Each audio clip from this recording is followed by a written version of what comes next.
The garage door rolled up, and for a moment I forgot how to breathe. Empty. Concrete floor. Faint oil stains shaped like a country I couldn't name. The single bulb overhead swinging like it, too, was in shock. 20 years. 20 years of Sunday mornings, of my husband Robert humming off-key while he waxed that '67 Mustang, of grease under his fingernails he never quite scrubbed clean. He restored it piece by piece after the accident, when the doctors said he might not walk again. That car saved him. That car was him. He'd been gone 3 weeks now. And already, Mom. My son Caleb stood behind me, keys still in his hand, not meeting my eyes. I sold it. You what? Madison wanted Paris. He said it flat, final, like he was explaining a grocery bill. It's just a car, Mom. Get over it. I'm Elaine Whitfield, 54 years old.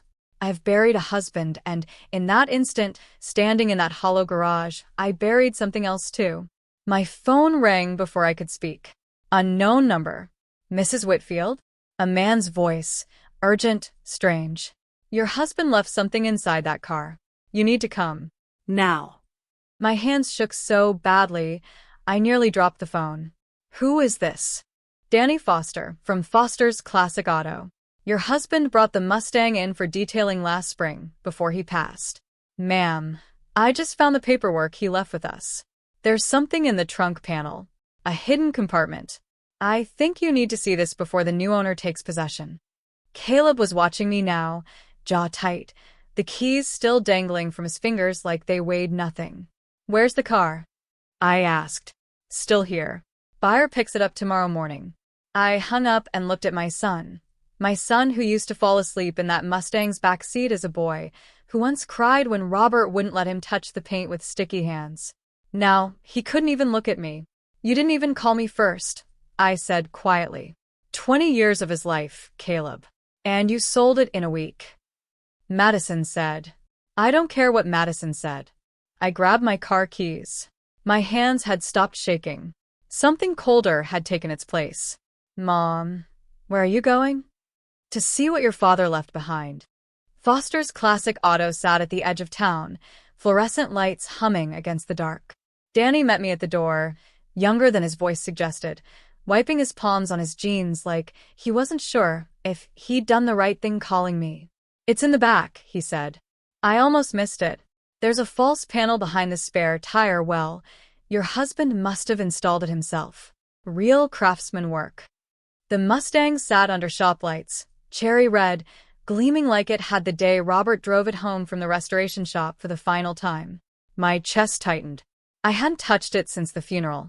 Danny popped the trunk, pried back a panel I never knew existed. Inside, a manila envelope, yellowed at the edges, and a small wooden box. My name was written on the envelope in Robert's handwriting. Not Elaine. Not Honey. For my wife, when she finally needs to know the truth. My throat closed. Ma'am, Danny said carefully, there's also a letter addressed to your son. And a second one addressed to someone named Madison. I didn't open them, but there's a folder underneath. Looks like bank records. I picked up the envelope with my name on it. My hands weren't cold anymore. They were trembling. I sat in Danny's back office, the fluorescent light buzzing overhead, and opened the envelope with my name on it. Elaine, if you're reading this, it means the car finally left our garage, and I suspect it wasn't by your choice. I built that hidden compartment 3 years ago after I started noticing things. Money missing from our joint account. Caleb asking me for loans he never repaid. And Madison, sweet, smiling Madison, asking me questions about our will that a daughter-in-law shouldn't need to ask. I didn't want to believe it either. My eyes blurred. I kept reading. I hired someone to look into it. Everything's in the folder. I couldn't tell you while I was alive. You would have tried to fix it, tried to forgive it, and I needed proof first. I'm sorry I waited. I'm sorry I'm gone before I could protect you myself. Whatever happens to this car, sell it, keep it, burn it, it was never the treasure, Elaine. You are. Don't let them take anything else from you. Robert. Danny cleared his throat gently. There's more. The folder. You should probably look at it now. I opened it with shaking hands. The folder held bank statements, highlighted in yellow. Robert's careful handwriting in the margins. Dates. Amounts. A pattern I hadn't let myself see. 14 months of transfers from our joint savings, small enough not to raise alarms, always right after a visit from Caleb and Madison. For the baby, one note said, though there was no baby. Emergency, said another, though nothing had happened. Nearly $60,000. Gone. There was a printed email chain, too, between Madison and a real estate agent, discussing when the house becomes available, dated 2 weeks before Robert's heart attack. Discussing it like an appointment, like a countdown. My stomach turned over. The second letter, addressed to Caleb, was sealed. I almost opened it right there. Instead, I held it against my chest like it might still hold him, his voice, his warning, his last attempt to shield me from what was coming. Ma'am, Danny said softly, for what it's worth, the buyer picking up the Mustang tomorrow. I could stall the paperwork. Give you a day. I looked up at him. This stranger, who'd cared more in one phone call than my son had in 3 weeks. Don't stall it, I said. Let it go tomorrow, exactly as planned. He blinked. Ma'am, I have somewhere else to be first. I drove home with a folder on the passenger seat, Robert's letters like a second heartbeat beside me. The house was dark when I pulled in, Caleb's car gone, probably back at his and Madison's place, probably already spending the money from the Mustang. I didn't cry. That surprised me more than anything. I sat at the kitchen table where Robert and I had eaten 10,000 breakfasts, and I called our attorney, Marion Cole, at 9 at night. She picked up on the second ring. She'd handled Robert's estate, knew him well enough to answer late. Marion, I need you to look at something. Tonight, if you can. Elaine, what's wrong? Robert found out things before he died. About Caleb. About Madison. He documented all of it. My voice stayed steady, surprising even me.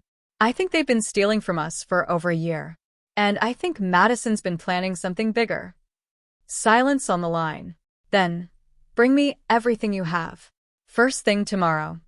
I hung up and finally opened the sealed letter addressed to Caleb, the one Robert had never given him. What I read made my blood run cold. Caleb, I know what you and Madison have been doing. I've known for months. I'm not writing this to punish you. I'm writing it because I still hope, somewhere in you, is the boy who used to fall asleep in that Mustang's back seat, dreaming about racing me down Route 9. But I need you to understand something. Your mother is not a resource to be managed. She is not an inheritance to be accelerated. If something happens to me, and you or Madison try to take advantage of her grief, I've made arrangements. The house, the accounts, everything. It's protected in ways you don't know about yet. I love you.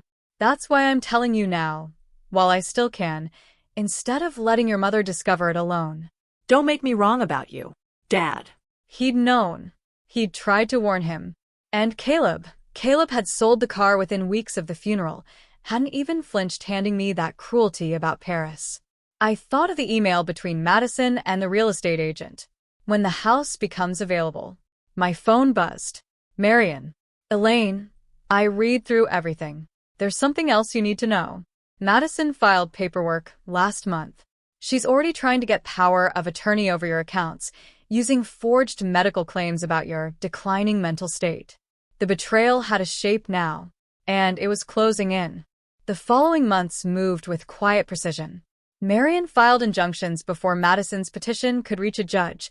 Forged documents unravel fast under real scrutiny. The transfers, the emails, Robert's careful ledger. All of it became evidence, not just grief. Caleb came to see me once, standing on the porch like a stranger. Mom, I didn't know about the power of attorney thing, I swear. You knew about the money, I said. You knew about the car. That was enough. He didn't argue. I never went after him legally. Robert wouldn't have wanted that.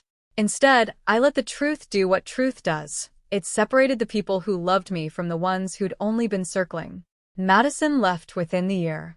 Caleb, alone now, started calling on Sundays. Small steps. I don't know yet if I'll take them. I never got the Mustang back. Someone else drives it now, maybe humming off-key on quiet mornings, never knowing what it carried. But I kept the wooden box.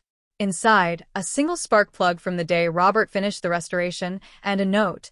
Some things you rebuild. Some things you release. I understand that now.